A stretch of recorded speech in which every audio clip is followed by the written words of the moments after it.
Welcome to the Prophecy Club, where we study and research Bible prophecy. Our topic tonight is the top 13 Illuminati bloodlines. As prophecy students, we have all heard people say, well, they want to bring in a new world order. They want world government. They want world religion. They want the mark of the beast. Well, who is the they? Our speaker tonight is going to answer that question. Who is the they? Not only that, but their plans and how they plan to bring us into this global satanic conspiracy government, economy, and religion. Our speaker has, for the last 6 years, deprogrammed people from different mind control, top Illuminati people that were wanting to get out of it. He has debriefed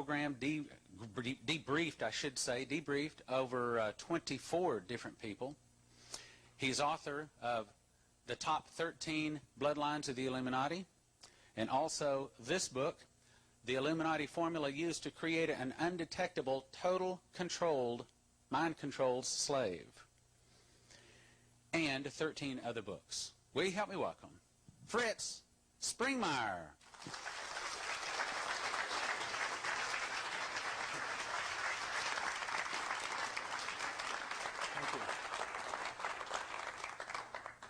Before I get started with my talk, I have a few words to say.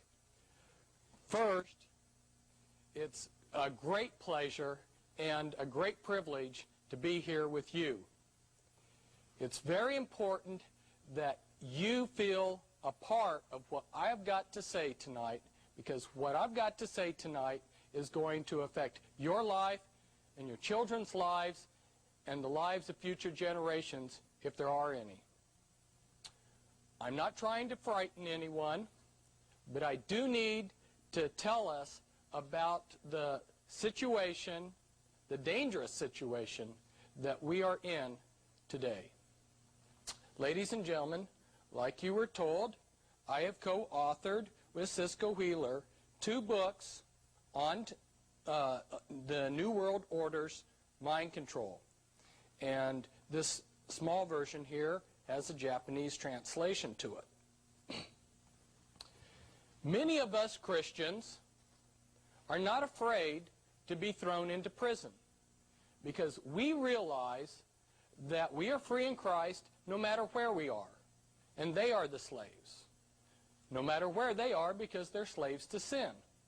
However, with today's sophisticated mind control technology, they have the ability to strip us of our own thoughts. We can no longer depend upon having a situation where our mind and our thoughts are our own. Now, I didn't write this book for myself, but I wrote this book, which for sure is Volume 2. I wrote this book for the church so that they could come to the fullness and measure and stature of Christ, and also for humanity. We're rapidly approaching a point in time where everybody who thinks is only going to be thinking what they are programmed. Now, you can stay in denial and turn your back on humanity, or you can read this book and then pass this information on to others. I want to get the word out, but I can't do it all by myself. I need your help. Getting this Volume 2 book won't just help me, won't just help Prophecy Club, but will help humanity in general. And even the children can help. They can pray for those of us that are trying to get the message out.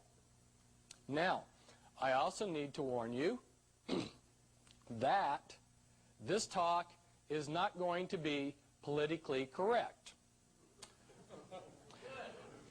But as a Christian in a nation where it's politically correct for 330 congressmen to write 20,000 bad checks over a period of 3 years, and as a Christian in a nation where it's politically correct for groups like Planned Parenthood to sue a high school in Florida which is trying to teach abstinence in sex to its unmarried high schoolers, On the other side of the nation, in L.A., you have a school district which is beginning to think that there might be some relationship between their free condom program and their sex education class and the high rate of teenage pregnancy. So they do the politically correct thing. They offer a class in creative masturbation.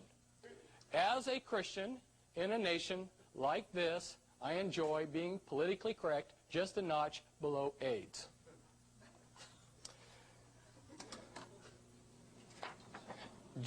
Admiral Stanfield Turner, in August of 1977, before a Senate committee, revealed to this committee that, yes, the CIA was doing mind control on countless numbers of Americans who were, and this was being done without their consent, and he even told some of the methods that they use: hypnosis, electroshock, drugs. This is a newspaper article from the time period, and here you see listed one of their programmers. Hey, Smack, what are your 4 answers? Yes, sir, no excuse, sir. Sir, I do not understand. I entered West Point on July 3rd, 1973, and was the first 2 months there are called beast barracks. That's where they tear you down and they build you into the soldier that they want you to be. Now, I knew there was something wrong about West Point, but it's taken me years to really get the full picture. But between my first and my second year, I went over to the Holy Lands, and it was right after the Yom Kippur War. And they had just won a tremendous victory, but they had won nothing. And for me, as a Christian, it really showed how ludicrous it was, how insane it was for us to fight these wars for the politicians. And it especially drove home the point that there are lots of men that will fight for the system, but there are only a few men that are willing to fight with that dedication in the Lord's army. So I took the lesson that I had learned at West Point, and that one lesson was obedience, and I decided to apply that to my Christian life. When somebody asked me to do something, when they gave me an order at West Point, I didn't ask, am I going to do this? But I simply responded, how am I going to do this? And so in my second year, I resigned from West Point with only one goal in my life. That was to serve Christ without reservation. Whatever your will is, Lord, I want to obey you like I have been taught to obey the army. And so it didn't matter what the Lord was going to tell me, how silly or how ridiculous it might be, I was going to do that. So when we start looking for the Lord, where do we go? Well, in the beginning was the Word, and the Word was with God, and the Word was God. In the beginning was a symbol, and the symbol was with God, and the symbol was God. Symbols are very important. We use them to organize, to design, to communicate